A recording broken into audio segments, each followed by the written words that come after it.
किसी नगर में एक धनी व्यापारी रहता था। दूर दूर तक उसका व्यापार फैला हुआ था। नगर के सभी लोग उस व्यापारी का सम्मान करते थे। इतना सब कुछ संपन्न होने के बाद भी वह व्यापारी बहुत दुखी था, क्योंकि उसका कोई पुत्र नहीं था, जिस कारण अपने मृत्यु के पश्चात व्यापार के उत्तराधिकारी की चिंता उसे हमेशा सताती रहती थी। पुत्र प्राप्ति की इच्छा से व्यापारी प्रत्येक सोमवार भगवान शिव की व्रत पूजा किया करता था और शाम के समय शिव मंदिर में जाकर शिव जी के सामने घी का दीपक जलाया करता था। उसकी भक्ति देखकर माँ पार्वती प्रसन्न हो गई और भगवान शिव से उस व्यापारी की मनोकामना पूर्ण करने का निवेदन किया। भगवान शिव जी बोले, इस संसार में सबको उसके कर्म के अनुसार फल की प्राप्ति होती है देवी। जो प्राणी जैसा कर्म करते हैं उन्हें वैसा ही फल प्राप्त होता है। शिव जी द्वारा समझाने के बावजूद माँ पार्वती नहीं मानी और उस व्यापारी की मनोकामना पूर्ति हेतु वे शिव जी से बार बार अनुरोध करती रही। अंततः माता के आग्रह को देखकर भगवान भोलेनाथ को उस व्यापारी को पुत्र प्राप्ति का वरदान देना ही पड़ा। वरदान देने के पश्चात भोलेनाथ माँ पार्वती से बोले, आपके आग्रह पर मैंने पुत्र प्राप्ति का वरदान तो दे दिया, परंतु इसका यह पुत्र 16 वर्ष से अधिक समय तक जीवित नहीं रहेगा। उसी रात भगवान शिव उस व्यापारी के स्वप्न में आए और उसे पुत्र प्राप्ति का वरदान दिया और उसके पुत्र के 16 वर्ष तक जीवित रहने की भी बात बताई। भगवान के वरदान से व्यापारी को खुशी तो हुई, लेकिन पुत्र की अल्पायु की चिंता तो उसे खुशी को नष्ट कर दिया। व्यापारी पहले की तरह सोमवार के दिन भगवान शिव का विधिवत व्रत करता रहा। कुछ महीने के बाद उसके घर एक अति सुंदर बालक ने जन्म लिया और घर में खुशियां ही खुशियां बढ़ गई। बहुत धूमधाम से पुत्र जन्म का समारोह मनाया गया, परंतु व्यापारी को पुत्र जन्म की अधिक खुशी नहीं हुई, क्योंकि उसे पुत्र की अल्पायु के रहस्य का पता था। जब पुत्र 12 वर्ष का हुआ तो व्यापारी ने उसे उसके मामा के साथ पढ़ने के लिए वाराणसी भेज दिया। लड़का अपने मामा के साथ शिक्षा प्राप्ति हेतु चल दिया।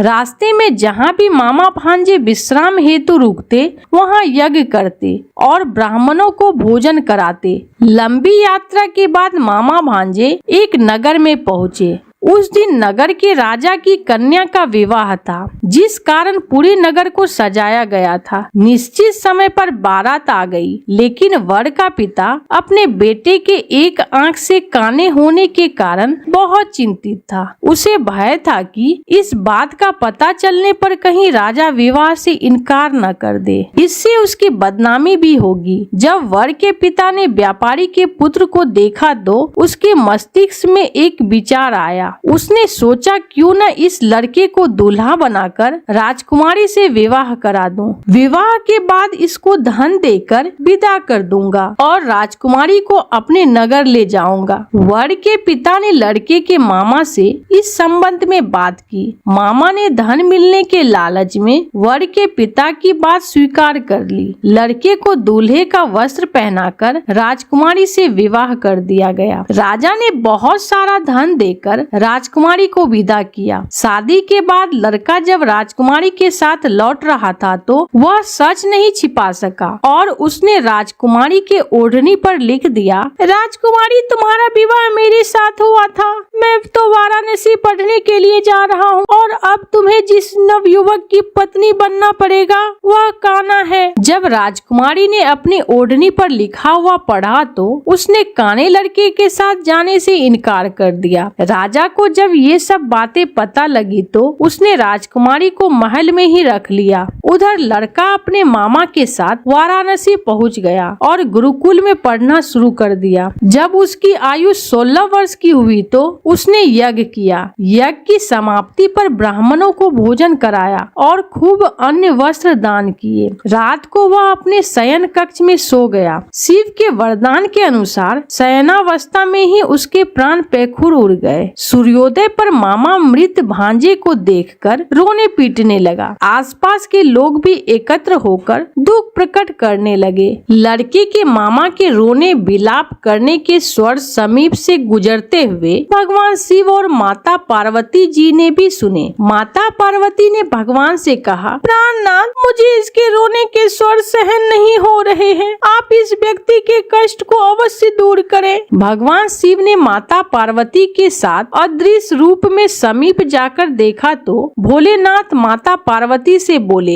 यह तो वही व्यापारी का पुत्र है जिसे मैंने 16 वर्ष की आयु का वरदान दिया था। इसकी आयु पूरी हो गई है। माँ पार्वती ने फिर भगवान शिव जी से निवेदन कर उस बालक को जीवन देने का आग्रह किया। माता पार्वती के आग्रह पर भगवान शिव ने उस लड़के को जीवित होने का वरदान दिया और कुछ ही पल में वह जीवित होकर उठ बैठा। शिक्षा समाप्त करके लड़का मामा के साथ अपने नगर की ओर चल दिया। दोनों चलते हुए उसी नगर में पहुँचे जहाँ उसका विवाह हुआ था। उस नगर में भी यज्ञ का आयोजन किया। समीप से गुजरते हुए नगर के राजा ने यज्ञ का आयोजन देखा और उसने तुरंत ही लड़के और उसके मामा को पहचान लिया। यज्ञ के समाप्त होने पर राजा मामा और लड़के को महल में ले गया और कुछ दिन उन्हें महल में रखकर बहुत सा धन वस्त्र आदि देकर राजकुमारी के साथ विदा कर दिया। इधर भूखे प्यासे रहकर व्यापारी और उसकी पत्नी बेटे की प्रतीक्षा कर रहे थे। उन्होंने प्रतिज्ञा कर रखी थी कि यदि उन्हें अपने बेटे की मृत्यु का समाचार मिला तो दोनों अपने प्राण त्याग देंगे। परंतु जैसे ही उसके बेटे के जीवित वापस लौटने का समाचार सुना तो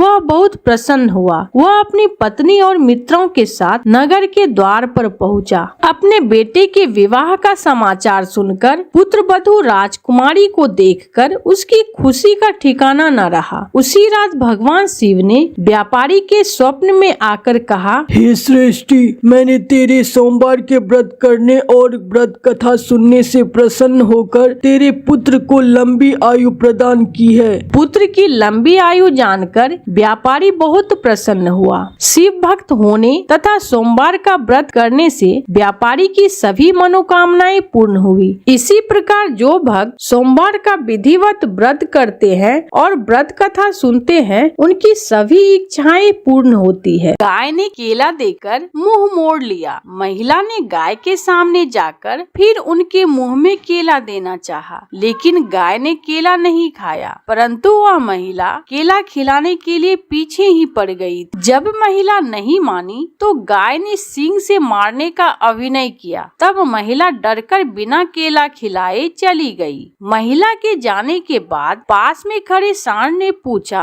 वह इतने प्यार से केला खिला रही थी, आपने केला क्यों नहीं खाया और उसे डराकर भगा भी दिया? गाय बोली, प्यार नहीं मजबूरी। आज एकादशी है। महिला मुझे केला खिलाकर पुण्य कमाना चाहती है। वैसे वह मुझे कभी नहीं पूछती। गलती से उसके मकान के आगे चली जाती हूँ तो डंडे लेकर मारने को दौड़ती है। प्रेम से सूखी रोटी भी मिल जाए तो अमृत तुल्य है। जो केवल अपना भला चाहते हैं वह दुर्योधन है। जो अपने का भला चाहता है वह युधिष्ठिर है और जो सबका भला चाहता है वह श्री कृष्ण है। अर्थात कर्म के साथ साथ भावनाएं भी महत्व रखती है। धन्यवाद।